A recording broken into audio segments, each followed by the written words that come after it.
আজকের ভিডিওতে আমি আপনাদেরকে দেখাবো এক্সেলের এমন একটা শর্টকাট, যেই শর্টকাটটার সাহায্যে আপনি বিভিন্ন বড় বড় কাজ করতে পারবেন। যেই সমস্ত কাজগুলো করার জন্য আপনাকে অনেক ফর্মুলা লিখে রাখতে হয়, আপনাকে ডায়েরির মধ্যে আমরা অনেক সময় নোট করে রাখি, এত ফর্মুলা মনে রাখতে হবে না। মাত্র একটা শর্টকাটে আপনি বিভিন্ন বড় বড় কাজ করে দিতে পারবেন এক্সেলের মধ্যে, যেই কাজগুলো করার জন্য অনেক ফর্মুলা ইউজ করতে হয়। সেই শর্টকাটটা কী এবং কী কী কাজ করতে পারবেন এই শর্টকাটের মাধ্যমে, সমস্ত কিছু এই ভিডিওতে আপনাদেরকে দেখাবো। আমরা যারা এক্সেল নিয়ে কাজ করি বা ভবিষ্যতে হয়তো এক্সেল নিয়ে আমাদের কাজ করতে হতে পারে, আমাদের প্রত্যেকের এই ভিডিওটা দেখা অবশ্যই দরকার। তাই আমি রিকোয়েস্ট করব ভিডিওটা অবশ্যই শেষ অবধি দেখবেন। এমন একটা শর্টকাট, যেই শর্টকাটের সাহায্যে আপনি কিন্তু অনেক ঘন্টার কাজ আপনি কয়েক সেকেন্ডে করে নিতে পারবেন। তো এই শর্টকাটটা হচ্ছে কন্ট্রোল ই। চলুন আমি সরাসরি ল্যাপটপে স্ক্রিনে গিয়ে আপনাদেরকে প্র্যাকটিক্যাল দেখাচ্ছি। আমরা দেখে নিই কন্ট্রোল ই সাহায্যে কত সুন্দর সুন্দর কাজ আমরা খুব সহজেই করতে পারবো। তো আমি আপনাদের জন্য, আমাদের দেখানোর জন্য একটা শীট তৈরি করেছি। তো দেখুন, আমার এখানে কিছু নাম লেখা আছে, নাম এবং সারনেম লেখা আছে।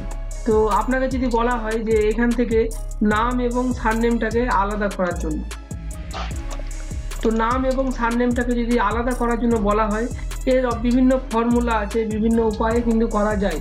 কিন্তু আমি যে জিনিসটা আপনাদেরকে বললাম ভিডিও শুরুতে, যে কোনো ফর্মুলা ইউজ না করে শুধুমাত্র একটা শর্টকাটের সাহায্যে কিভাবে করবেন, তো সেইটা আমি আপনাদেরকে দেখাচ্ছি। ধরুন এখানে যেমন লেখা আছে পিয়া ব্যানার্জি, তো আমি এখানে লিখে দিচ্ছি, শুধু পিয়া লিখলাম, ব্যানার্জি লিখলাম না।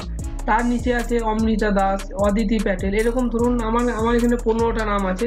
আপনার কাছে হয়তো হাজার হাজার বা শো নাম থাকতে পারে। আপনি কি প্রত্যেকটা ম্যানুয়ালি করবেন? না। এবং এই নিচেরটা আমি লিখলাম অমৃতা, তারপরে আবার নিচের লাইনে এলাম এবং এখান থেকে কন্ট্রোল ই। যখনই কন্ট্রোল ই দেবো, দেখুন প্রত্যেকের কিন্তু ফার্স্ট নেমটা এখানে অটোমেটিক নিয়ে নিচ্ছে। যেমন যেখানে ছিল জগন্নাথ দাস, শুধু জগন্নাথ চলে এসেছে, তাপস সাউ, তাপস চলে এসেছে। তো এইভাবে দেখুন কোনো ফর্মুলা ইউজ না করে শুধুমাত্র একটা শর্টকাটের সাহায্যে কিন্তু করতে পারবেন।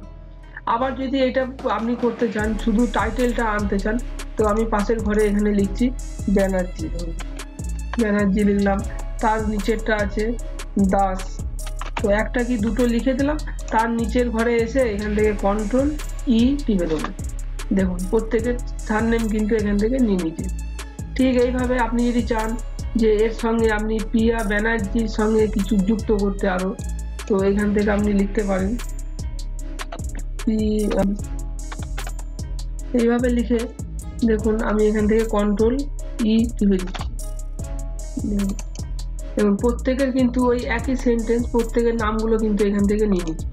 এখানে দেখুন মনোজ শর্মা, তো মনোজ শর্মা জি গুড মর্নিং। এইভাবে দেখুন প্রত্যেকের সাথে এই যে জি, প্রত্যেকের নামের সাথে জিটা যুক্ত হয়ে গেল এবং গুড মর্নিং।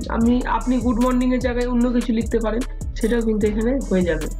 তো আর একটা জিনিস দেখাই, এখানে দেখুন হয়তো এখানে ডেট দেওয়া, আপনার কাছে কোনো ডেট আছে, প্রত্যেকটা ঘরে আলাদা আলাদা। ডেটটা একটা ঘরে আছে, মাস একটা ঘরে আছে এবং সালটা একটা ঘরে আছে। এটাকে যদি আপনি একটা ঘরেই একসাথে লিখতে চান, তাহলে কিভাবে করবেন? তো বিনা ফর্মুলা ইউজ করে প্রথমটা আমি এখান থেকে লিখে দেবো, টাইপ করে দেবো। ধরুন আমি লিখলাম 4/24, 4/3/2024। তার নিচেরটা আছে 5,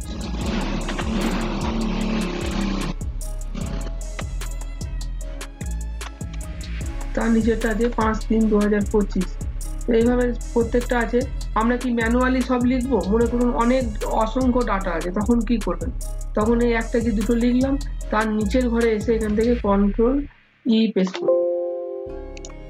দেখুন যখনই কন্ট্রোল ই দিলাম, প্রত্যেকটা কিন্তু নিয়ে নিচে আলাদা আলাদা, যেমন যেমন ডেট আছে। এটা যেমন আছে 24/3/2044, তো এখানে দেখুন 24/3/2044 নিয়ে নিচে।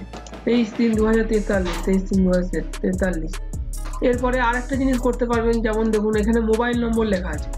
আপনি যদি চান মোবাইল নম্বরের আগে +91 অ্যাড করতে, আপনাকে আপনার বস বা আপনার সিনিয়র বললো যে এই মোবাইল নম্বরগুলোর আগে +91 বা 0 অ্যাড করো, সেটাও এই শর্টকাটের মাধ্যমে বিনা ফর্মুলা, কোনো ফর্মুলা ইউজ না করে কিন্তু করতে পারবেন। তো দেখুন প্রথমটা আমি লিখে দিচ্ছি এখান থেকে +91, তারপরে যে নাম্বারটা আছে এখান থেকে আমি এটাকে দিয়ে দিচ্ছি। আমি এখান থেকে এই মোবাইল নম্বরটা দেখে দেখে লিখে দিচ্ছি 78456925 65 এটাকে 91 দিয়ে আমরা দেখা দিচ্ছি। তো এটাকে 91 দিয়ে তারপরে এবার যদি এখান থেকে কন্ট্রোল ই দিই, দেখুন প্রত্যেকটা নাম্বারের আগে কিন্তু 91 অ্যাড হয়ে গেছে।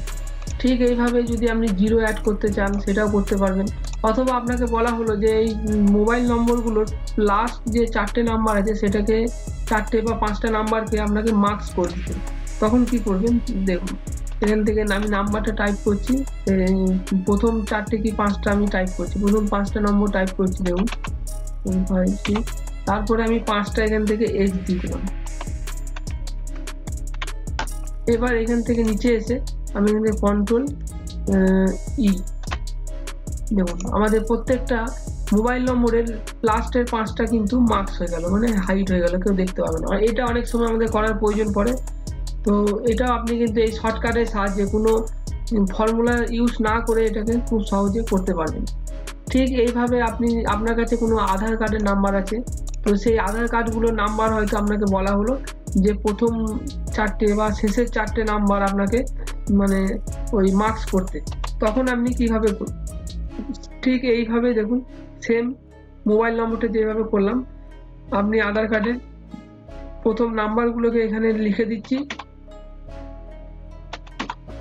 তো এগুলো লিখে দেওয়ার পরে আমি চাইছি যে লাস্টের এই 4টে নম্বরকে মার্কস করতে, আমি 4টে এক্স দিয়ে দিলাম, তারপরে এন্টার দিলাম এবং এখান থেকে কন্ট্রোল ই পেস্ট টিপে দিলাম। দেখুন আমার আধার কার্ডের কিন্তু লাস্টের 4টে নাম্বার, প্রত্যেকটা আধার কার্ডের 4টে নাম্বার এখান থেকে মার্কস হয়ে গেল। তো এইভাবে সুন্দর সুন্দর কাজ, যেগুলো আপনাকে অনেক ফর্মুলা মনে রাখার মানে প্রয়োজন পড়ে, সেগুলো মনে না রেখে আপনি এই শর্টকাটের সাহায্যে করতে পারবেন। এরকম ধরনের আরও অসংখ্য কাজ আছে। ভিডিওটা যেহেতু অনেক লম্বা হয়ে যাবে তাই আমি সংক্ষেপে আপনাদেরকে বোঝানোর চেষ্টা করলাম।